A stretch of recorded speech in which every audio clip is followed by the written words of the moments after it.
Apreciados colegas, le habla el profesor José Alexander Maldonado Torres, directivo sindical de CITEFE Transenseñanza Táchira. Le voy a dar unas orientaciones legales para que defendamos nuestros derechos laborales en el marco del nuevo año escolar, debido a que el gobierno nacional no ha cumplido con su deber de proporcionar un salario digno a los docentes. Comenzamos. Orientaciones legales para la defensa del magisterio venezolano. Tenemos la ley orgánica del trabajo, la ley procesal del trabajo. Siempre tenemos que andar conociendo las leyes, la ley máxima, la Constitución de la República Bolivariana de Venezuela, la ley orgánica del trabajo, la ley orgánica de educación, el reglamento del ejercicio de la profesión docente, la Declaración Universal de los Derechos Humanos y demás instrumentos jurídicos que nos facultan para desarrollar nuestra carrera como docente y nos protege en la defensa de nuestros derechos. La Ley Orgánica del Trabajo, en su numeral 6, dice del artículo 367, la atribución de los sindicatos: representar a sus afiliados en las negociaciones y conflictos, y especialmente en los procedimientos de conciliación, mediación y arbitraje; promover, negociar, celebrar, revisar y modificar convenciones colectivas del trabajo y exigir su cumplimiento, lo que actualmente estamos realizando, que no se ha cumplido por las razones que ustedes saben, que el gobierno nacional no ha querido firmar la contratación colectiva. El artículo 418 de la Ley Orgánica del Trabajo, fuero sindical. Mientras estemos discutiendo la contratación colectiva, vamos a tener fuero sindical. El artículo 419, gozan de fuero sindical los trabajadores durante la tramitación y negociación, lo que va a decir: en este momento estamos protegidos de acuerdo a la Ley Orgánica del Trabajo. El artículo 431 de la Ley Orgánica del Trabajo, derecho a la negociación colectiva. Eso es lo que estamos realizando ahorita, está en el marco de la ley. Artículo 434 de la Ley Orgánica del Trabajo, la progresividad de los beneficios laborales. Siempre tenemos que tener el máximo beneficio, no como ha hecho el gobierno nacional, que nos ha quitado beneficio y en vez de mejorarnos, nos ha desmejorado en todos los aspectos. Artículo 435, duración de la convención colectiva. Tendrá una duración que no podrá ser mayor de 3 años ni menor de 2 años. La actual convención colectiva unitaria se firmó en el 2018 hasta el 2020. Estamos en 2023 y no han querido firmar la tercera contratación colectiva. Artículo 440 de la Ley Orgánica del Trabajo, comité de evaluación y seguimiento. Estará establecido un procedimiento y un comité de carácter permanente para la vía de evaluación y seguimiento de la convención colectiva. Esto lo hacemos en las organizaciones sindicales todos los meses en las zonas educativas, procurando que se cumpla, pero como ustedes saben, la mayoría de las cláusulas no se han cumplido. Eso sí, para exigirnos a nosotros y a los docentes y suspenderle el sueldo, para eso sí lo han cumplido, violando las leyes, violando el debido proceso y violando los derechos laborales de los trabajadores. El artículo 441, duración de las negociaciones colectivas. No podrán excederse de 180 días continuos. Las partes podrán acordar prórrogas a este lazo cuando la consideren conveniente. Ya van más de 180 días desde que comenzó la discusión y no se ha tenido un feliz término de esta tercera convención colectiva unitaria que se pretende firmar para mejorar nuestra calidad de vida y nuestros derechos laborales.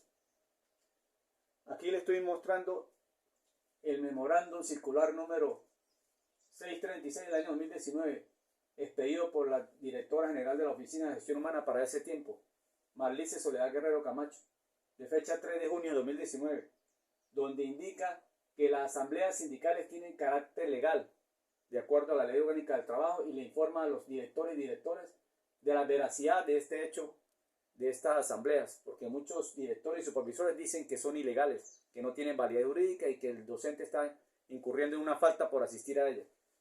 Este memorándum nos faculta, igualmente que la Ley Orgánica del Trabajo y la Constitución y las demás leyes. Usted, cuando asista a esa asamblea, tiene que llevar una constancia para que le firme el director de recibido del día que usted asistió a la asamblea, con el respectivo sello de la organización sindical. Y si no está afiliado a ningún sindicato, igualito, porque el artículo 367, numeral 9 de la Ley Orgánica del Trabajo dice que todos tenemos los mismos derechos, aun cuando no estemos afiliados a las organizaciones sindicales, para que no se dejen amedrentar de ningún director ni supervisor. Aquí está el artículo que le acabé de nombrar. Ese otro, perdón, el artículo 87. Todos tenemos derechos aunque no estemos federados. El artículo 87 de la Ley Orgánica del Trabajo. Están amparados por la estabilidad prevista en esta ley los trabajadores a tiempo indeterminado. Los trabajadores contratados por tiempo determinado. Hay muchos contratados que le da miedo protestar Y resulta que ellos están amparados por la Ley Orgánica del Trabajo igualito.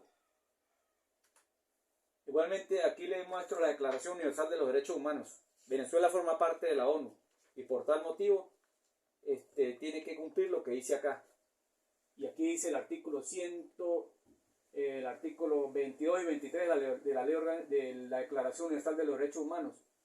Dice, el 22, toda persona como miembro de la sociedad tiene derecho a la seguridad social y a obtener, mediante el esfuerzo nacional y la cooperación internacional, a vida, la organización de los recursos de cada Estado y satisfacción de los derechos económicos, sociales y culturales indispensables en su dignidad y libre desarrollo. Los derechos económicos que han sido violentados por parte del gobierno nacional, a no darnos un salario digno a nosotros y a nuestro grupo familiar, ya que ellos dependen de nosotros y nuestra calidad de vida ha disminuido. El artículo 23 dice que toda persona tiene derecho al trabajo, a la libre elección de su trabajo, condiciones. El numeral 2 dice, toda persona tiene derecho, sin discriminación alguna, a igual salario por trabajo igual, lo que ha sucedido con nosotros. No tenemos un salario digno. Artículo 3, toda persona que trabaja tiene derecho a una remuneración equitativa y satisfactoria que le asegure, así como a su familia, y una existencia conforme a la dignidad humana y que será completada en caso necesario por cualquier otro medio de protección social. Y no lo tenemos, no tenemos un salario digno que dignifique nuestra existencia humana. Estamos todo el tiempo, cada día peor pagados y vulnerados nuestros derechos laborales.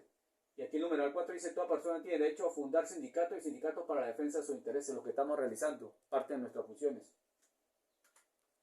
Aquí está, nosotros hemos sido víctimas de violaciones de derechos humanos, como ustedes lo saben. Hay docentes que le han suspendido el sueldo, hay docentes que lo han dejado sin bono vacacional. El Ministerio de Educación suspende el sueldo y lo reintegra y esas quincenas no las percibe el trabajador. Hay docentes que han sido humillados por parte de directores y supervisores. Hay docentes que le han hecho firmar actas de perdón, como si fueran cometido algún delito, cuando ejercer nuestros derechos laborales no hay ningún delito. Igualmente están los artículos de la ley, muchos artículos que nosotros tenemos que conocerlos como docentes para defender nuestros derechos. La Constitución de la República Bolivariana de Venezuela, la Ley Orgánica de Educación, la Ley Orgánica del Trabajo, la LONNA, el artículo 30 que ampara a nuestros hijos a una alimentación digna, todos los derechos que ellos tienen, que para ellos también han sido violentados, y muchos otros más que como docentes tenemos que investigar para poder conocerlos y saber defender nuestros derechos. Igualmente, la Coalición Sindical del Estado Táchira ha orientado en lo que ha podido a los docentes. Felicitamos a los que han defendido sus derechos e invitamos a aquellos que no lo han hecho a que se incorporen en el próximo año escolar, porque si no hay solución, debemos seguir con la protesta. Está permisada por las leyes, como lo he repetido. Aquí dice el artículo 25 de la Constitución, 138 y 139, donde establece el 25 que todo funcionario en ejercicio de sus funciones es responsable civil, penal y administrativamente de los actos que emane, sin que le sirva de excusa a órdenes superiores a aquellos directores que mandan a suspender sueldo a los docentes, sin darle el derecho a la defensa, sin levantar un procedimiento administrativo. Están incurriendo en una falta que el día de mañana podrá ser juzgada, porque no puedo decir que fue orden superior, como dice, no, esto es una orden de la zona educativa y tienen que cumplirla. No, eso no está por encima de la Constitución, de la Ley Orgánica del Trabajo, de la Declaración Universal de los Derechos Humanos. Con todo respeto, tienen que saber defender sus derechos. Aquí está la amenaza y acoso laboral. Aquí hay acoso laboral por muchos que se han dejado amedrentar por los personajes que acabé de nombrar, con todo respeto. Aquí están todas las leyes. Son prácticas antisindicales.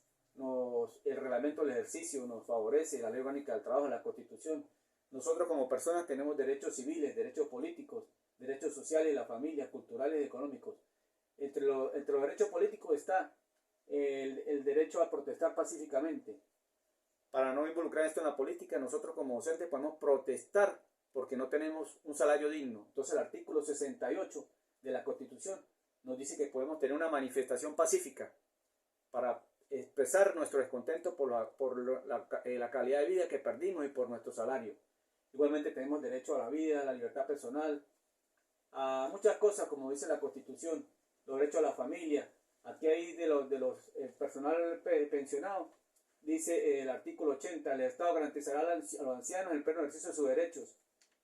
Y ellos no tienen una calidad de vida, no pueden comprar medicina con el salario que ganan. Entonces ahí se les está violentando el derecho a ellos a tener una calidad de vida, porque no alcanza ni para la medicina. Hay muchos más artículos ahí que pueden investigar sobre todo nuestro derecho como ciudadanos, están explanados en la Constitución. Aquí, como lo dije, el artículo 68, los ciudadanos y ciudadanos tienen el derecho a manifestar pacíficamente sin armas, sin otros requisitos que lo que establezca la ley. Tenemos derecho a la libre protesta. Aquí dice el artículo 25, que hace rato lo nombré. Todo acto dictado en ejercicio del poder público que viola o menoscaba los derechos garantizados por esta Constitución es nulo, y los funcionarios y funcionarios públicos que lo coordenen y ejecuten incurren en responsabilidad penal civil administrativa sin que les sirva de excusa órdenes superiores.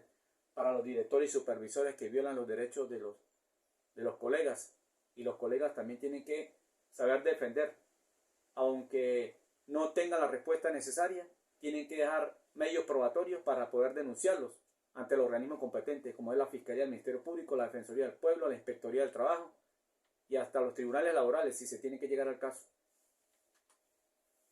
Bases legales que tenemos que conocer los educadores. El artículo 104 de la Constitución dice que la educación está a cargo de personas reconocidas de moralidad y probidad e idoneidad académica. No cualquiera puede decir yo voy a ser docente sin tener un título reconocido por una universidad pública o privada de nuestro país. Aquí da el artículo 30 de la LONA, los derechos de los niños, derechos y garantías, alimentación nutritiva balanceada, vestido apropiado, vivienda digna. Nuestros hijos también tienen derechos. A ellos se les ha violentado, pero lo menosprecian. Parece que tienen más derechos los hijos de los demás que los hijos de los educadores. No debe ser así. Aquí está el reglamento del ejercicio de la profesión docente.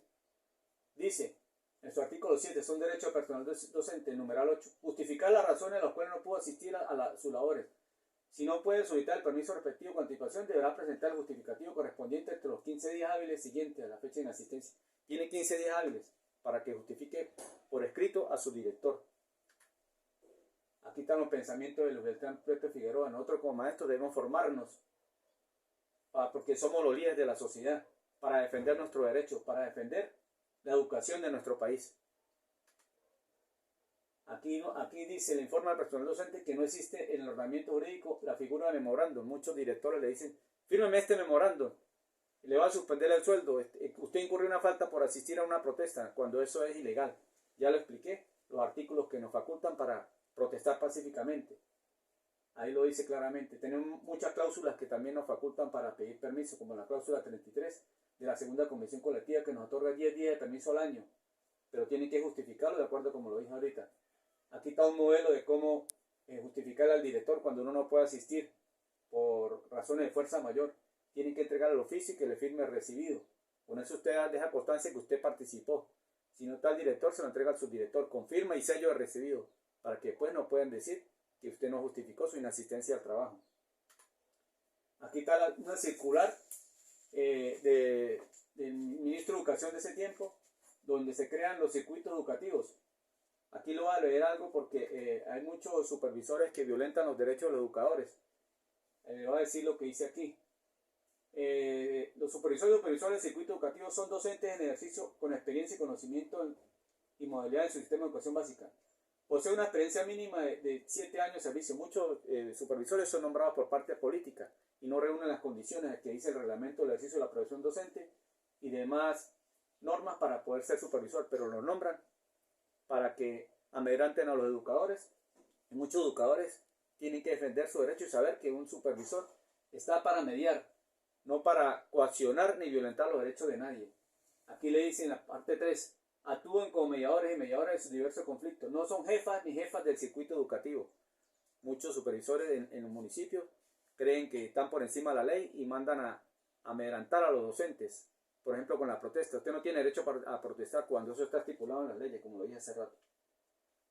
Aquí está la firma de que para ese tiempo era Rodolfo Humberto Pérez Hernández, ministro del Poder Popular para la Educación. Aquí está un modelo de denuncia ante la Defensoría del Pueblo y ante la Fiscalía sobre los hechos de acoso laboral, que si llega el momento se tiene que realizar, pero tenemos que tener pruebas de la violación de nuestros derechos para poder accionar. Muchas gracias por su atención. Los invito a leer, a prepararse con las leyes. Aquí tienen, como le dije, participen en los consejos docentes, tomen el derecho a palabra, y los centros de formaciones para el desarrollo de la calidad educativa que se están integrando no pueden convertirse en un acoso laboral para nosotros.